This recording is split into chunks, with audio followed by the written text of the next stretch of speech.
Di sebuah lembah yang tandus dan terasing, jauh dari kehidupan ramai, lahirlah seorang bayi laki-laki.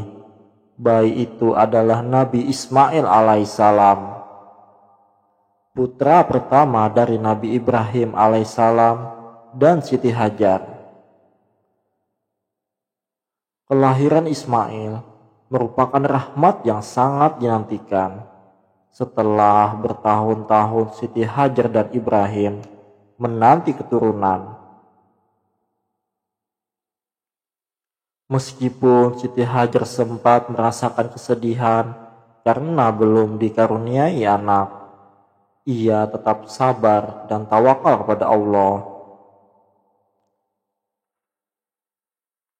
Ini adalah anugerah terbesar dari Allah Ibrahim, kata Siti Hajar dengan mata berbinar, memeluk putranya yang baru lahir.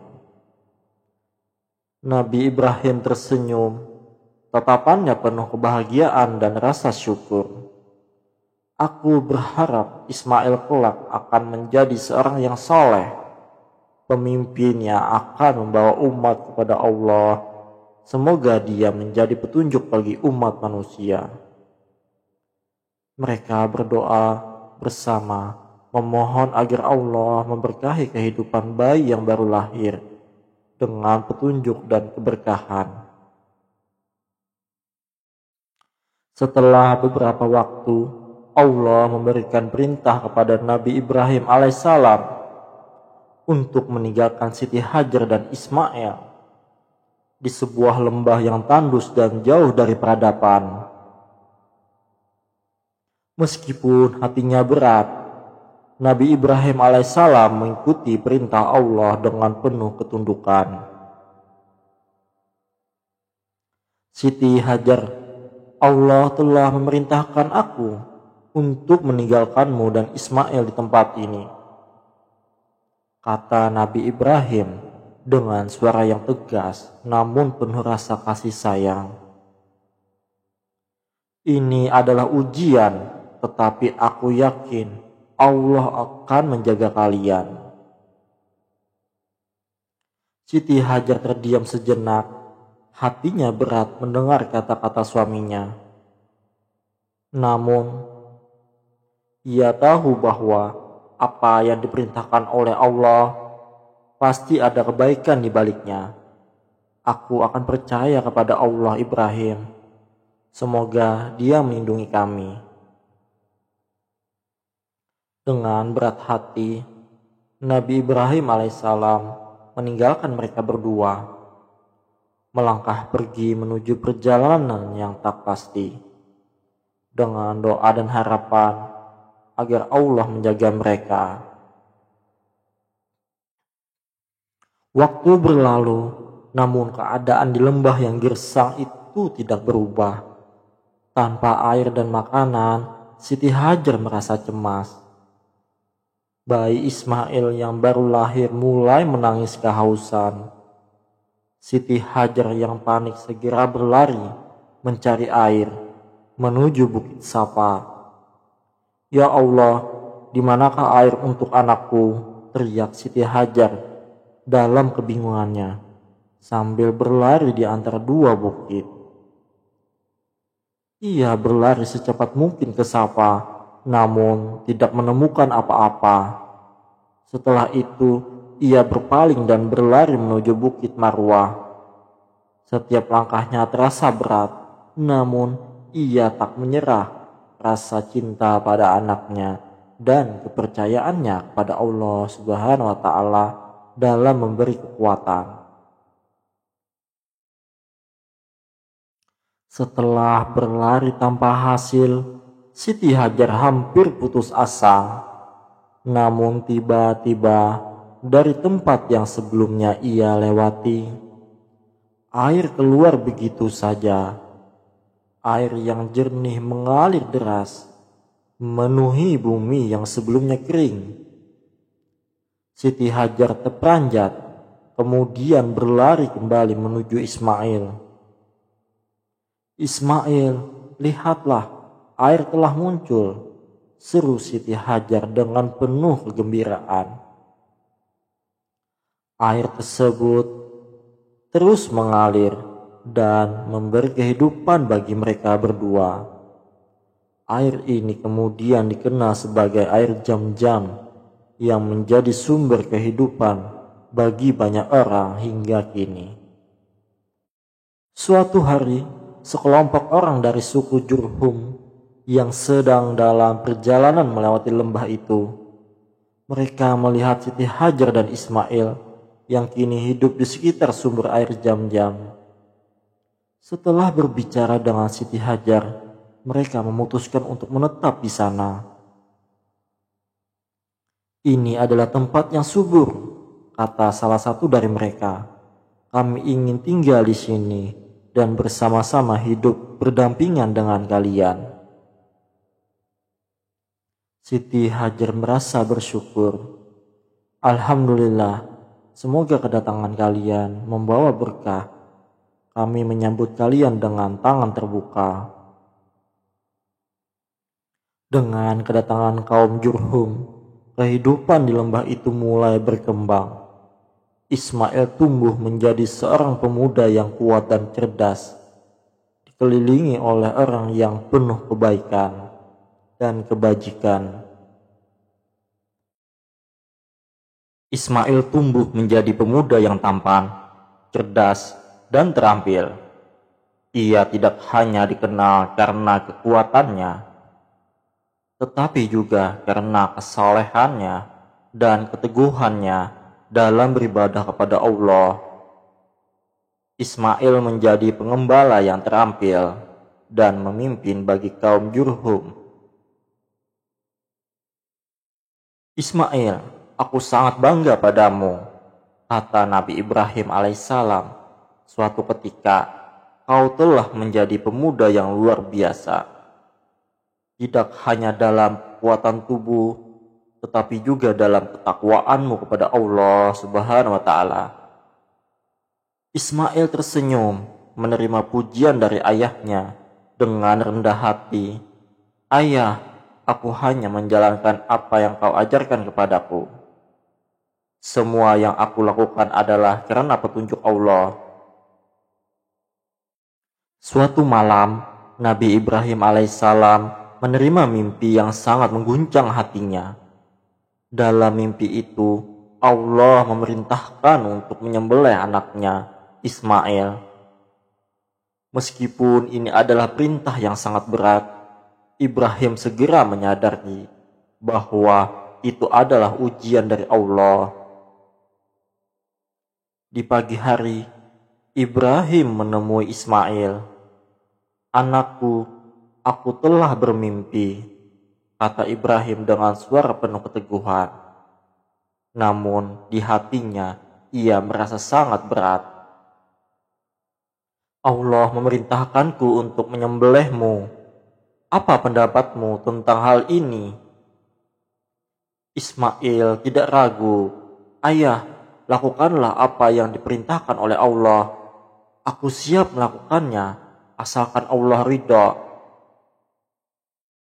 Ismail dengan penuh kesadaran menerima perintah tersebut dengan hati yang lapang. Ia tahu bahwa ini adalah ujian terbesar yang harus dilalui bersama ayahnya. Ayah, jika ini yang diperintahkan Allah, aku siap. Semoga Allah menerima pengorbanan kita, kata Ismail, menatap wajah ayahnya dengan keyakinan. Ibrahim pun memeluk anaknya dengan lembut. Anakku, kau adalah ujian terbesar dalam hidupku, dan engkau telah menunjukkan keteguhan iman yang luar biasa. Mereka berdua berjalan menuju tempat yang telah ditentukan Allah, di mana mereka akan menjalani ujian besar ini. Nabi Ibrahim dan Nabi Ismail berangkat menuju Mina, tempat mereka akan melaksanakan perintah Allah. Perjalanan itu panjang dan penuh tantangan. Namun keduanya tetap melangkah dengan tekad dan penuh keyakinan bahwa Allah akan selalu bersama mereka. Semoga Allah memberikan kekuatan pada kita, kata Ibrahim menatap Ismail. Aku yakin ayah, Allah pasti akan memberi kita jalan yang terbaik, jawab Ismail dengan tegar. Setan mencoba menghalangi perjalanan mereka. Ia menggoda Ibrahim dan Ismail, berusaha membuat mereka ragu terhadap perintah Allah. Namun, keduanya menanggapi godaan itu dengan tegas. Ibrahim dan Ismail melemparkan batu-batu ke arah setan, menandakan penolakan terhadap godaan itu. Lemparkan batu ini, ayah, teriak Ismail dengan semangat. Kita tidak akan goyah dari jalan Allah. Ibrahim melempar batu dengan penuh keyakinan.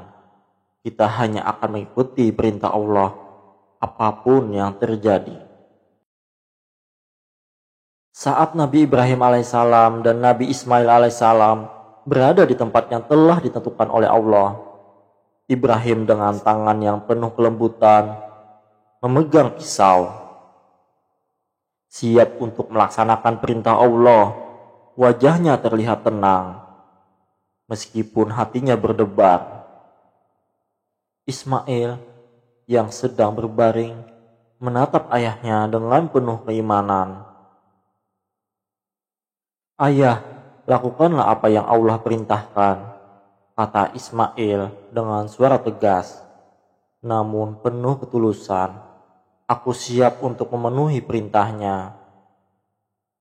Ibrahim alaihissalam menatap putranya dengan air mata mengalir perlahan di pipinya.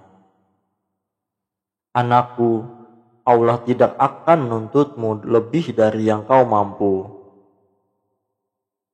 Tetapi ini adalah ujian terbesar yang akan kita hadapi. Ketika Ibrahim mengangkat pisau untuk menyembelih Ismail, tiba-tiba Allah menurunkan wahyu melalui malaikat Jibril. Wahai Ibrahim, cukup. Engkau telah membuktikan ketulusanmu. Allah telah menggantikan Ismail dengan seekor domba. Malaikat Jibril kemudian datang membawa seekor domba yang besar dan sehat. Domba itu tampak sempurna untuk dijadikan sebagai pengganti Ismail.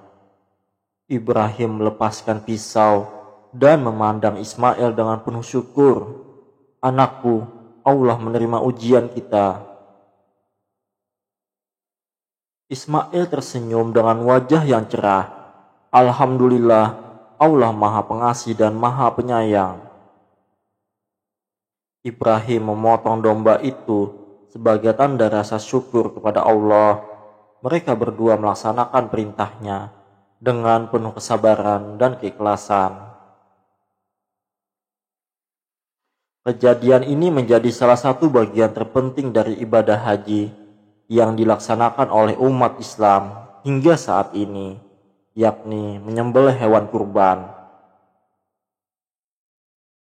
Setelah peristiwa besar itu, kehidupan di Mekah terus berjalan. Ismail yang kini menjadi seorang pemuda matang dan bijaksana, akhirnya menikah dengan seorang wanita dari suku Jurhum. Pernikahan itu membawa kebahagiaan yang mendalam bagi Ismail dan istrinya. Kehidupan mereka dihiasi dengan kedamaian. Dan Ismail terus mengajarkan kaumnya tentang keesaan Allah. Ismail, aku sangat bersyukur Allah mengirimmu seorang istri yang baik, kata Nabi Ibrahim ketika mengunjungi Ismail setelah pernikahannya. Semoga kalian menjadi keluarga yang penuh berkah. Ismail tersenyum menyambut kedatangan ayahnya dengan rasa hormat. Alhamdulillah ayah, aku sangat bahagia. Kami akan terus berusaha hidup dalam jalan Allah, membimbing keluarga ini dengan ajaran yang engkau ajarkan kepadaku.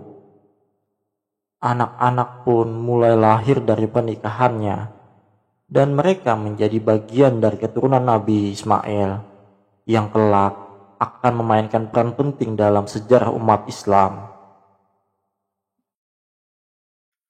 Beberapa tahun peristiwa penyembelihan yang digantikan oleh domba, Nabi Ibrahim alaihissalam kembali mengunjungi putranya Ismail di Mekah. Kunjungan kali ini sangat spesial karena Ibrahim datang untuk berbincang lebih dalam mengenai tugas mereka untuk membangun Ka'bah. Ibrahim alaihissalam dan Ismail alaihissalam bekerja bersama-sama memperbaiki Ka'bah, tempat yang akan menjadi pusat ibadah bagi umat manusia. Anakku, Ka'bah ini adalah rumah Allah yang harus dijaga dan dipelihara. Kita akan membangun rumah ini untuk umat manusia sebagai tempat suci bagi mereka yang menyembah Allah, kata Ibrahim sambil mengangkat batu besar. Ismail mengangguk setuju dengan penuh rasa hormat terhadap tugas yang sangat besar ini. Ayah, saya akan melakukan apa saja untuk menjaga rumah Allah ini. Ini adalah kehormatan terbesar bagi kami. Mereka bekerja sama mengangkat batu-batu besar, meletakkan pondasi, dan membangun dinding Ka'bah. Keduanya merasa dekat dengan Allah dalam setiap langkah mereka. Setiap batu yang mereka letakkan adalah simbol pengabdian mereka pada Tuhan yang Maha Esa. Anakku, ingatlah selalu bahwa Ka'bah ini adalah rumah Allah, bukan milik kita. Tugas kita adalah menjaga kesucian dan ketaatan umat yang akan datang, kata Ibrahim, mengingatkan Ismail akan tanggung jawab besar mereka. Ismail tersenyum, insya Allah ayah, kami akan menjaga rumah Allah ini sepanjang waktu. Nabi Ismail alaihissalam tidak hanya menjadi pemuda yang baik hati dan taat beribadah, tetapi juga pemimpin yang bijaksana bagi kaumnya. Ia mengajarkan umatnya untuk menyembah Allah yang Maha Esa, menghindari kemusyrikan, dan menjalani kehidupan dengan penuh kesederhanaan dan keimanan. Ia juga membimbing mereka dalam hidup bermasyarakat dan menjalani kehidupan yang penuh kasih dan keharmonisan. Wahai kaummu, ingatlah bahwa hidup ini hanya sementara. Satu-satunya tujuan kita adalah menyembah Allah dan mengamalkan ajarannya. Janganlah kalian tergoda dengan dunia ini, karena semua akan berlalu, kata Ismail pada kaumnya suatu ketika. Kaumnya mendengarkan dengan seksama, merasa terinspirasi oleh kata-kata bijak dari pemimpin mereka. Ismail selalu memberi contoh dalam perbuatannya. Ia tidak pernah menganggap dirinya lebih tinggi dari orang lain dan selalu membantu siapa saja yang membutuhkan. Suatu ketika, seorang pria datang menghadap Ismail, meminta bantuan untuk keluarganya yang tengah kelaparan. Ismail tanpa ragu memberikan sebagian dari hartanya untuk bantu mereka. Tidak ada yang lebih indah selain memberi, karena kita semua adalah makhluk Allah yang saling membutuhkan, kata Ismail kepada pria itu. Nabi Ismail alaihissalam akhirnya wafat dalam usia yang relatif muda. Setelah hidup penuh dengan pengabdian kepada Allah dan perjuangan untuk umatnya, kehidupannya yang penuh ketulusan, kesabaran, dan keberanian dalam menghadapi ujian Allah menjadikannya teladan bagi seluruh umat manusia. Nabi Ismail alaihissalam jatuh sakit beberapa waktu sebelum wafat. Ketika saat-saat terakhir mendekat, ia dipenuhi rasa tenang, seperti yang dijanjikan oleh Allah pada hamba-hambanya yang soleh. Ibuku, aku akan meninggalkan kalian. Namun ketahuilah bahwa aku selalu mencintai kalian. Jangan bersedih, karena aku akan pergi menuju tempat yang lebih baik di sisi Allah, kata Ismail pada istrinya dan anak-anaknya, meskipun suara lemah karena sakit. Istrinya memeluk erat, menahan air mata. Aku akan selalu mengingatmu, Ismail. Semoga Allah menerima segala amal ibadahmu. Di saat-saat terakhir, Nabi Ibrahim alaihissalam datang menemui anaknya. Mereka saling berpelukan dan Ibrahim berdoa agar Allah menerima semua amal ibadah anaknya. Anakku, engkau telah menjalani hidup yang penuh ujian dengan sebaik-baiknya. Semoga Allah memberikan tempat yang terbaik untukmu di surga. Setelah Nabi Ismail wafat, umatnya merasakan kehilangan yang besar. Namun, ajaran dan keteladanan telah hidup. Setelah Nabi Ismail wafat, umatnya merasakan kehilangan yang besar. Namun, ajaran dan keteladanan hidupnya tetap hidup dalam hati mereka. Ismail dikenang sebagai seorang nabi yang dengan tegas melaksanakan perintah Allah, seorang anak yang soleh, dan seorang pemimpin yang bijaksana. Tamat. Wassalamualaikum warahmatullahi wabarakatuh.